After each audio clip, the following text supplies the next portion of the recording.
How to set A4 size in PowerPoint. Hello guys, so let us get started. First, what you'll need to do is simply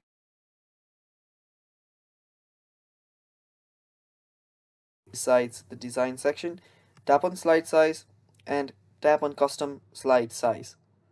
Tap on custom sized size, and what you'll then need to do is you will see this widescreen option and you'll see the drop down menu. Tap on the drop down menu and there you will see A4 paper. Now this is the dimensions for the A4 sized presentation. Tap on it and tap on OK. Now after you do so, you will get two options. One is to maximize your content, the other is to make sure that it fits.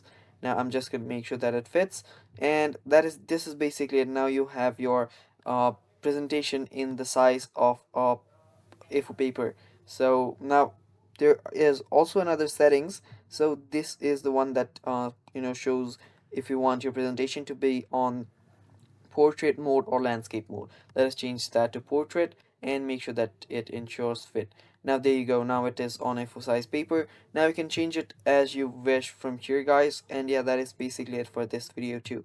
Thanks for watching, stay tuned for more upcoming videos, and bye bye, take care.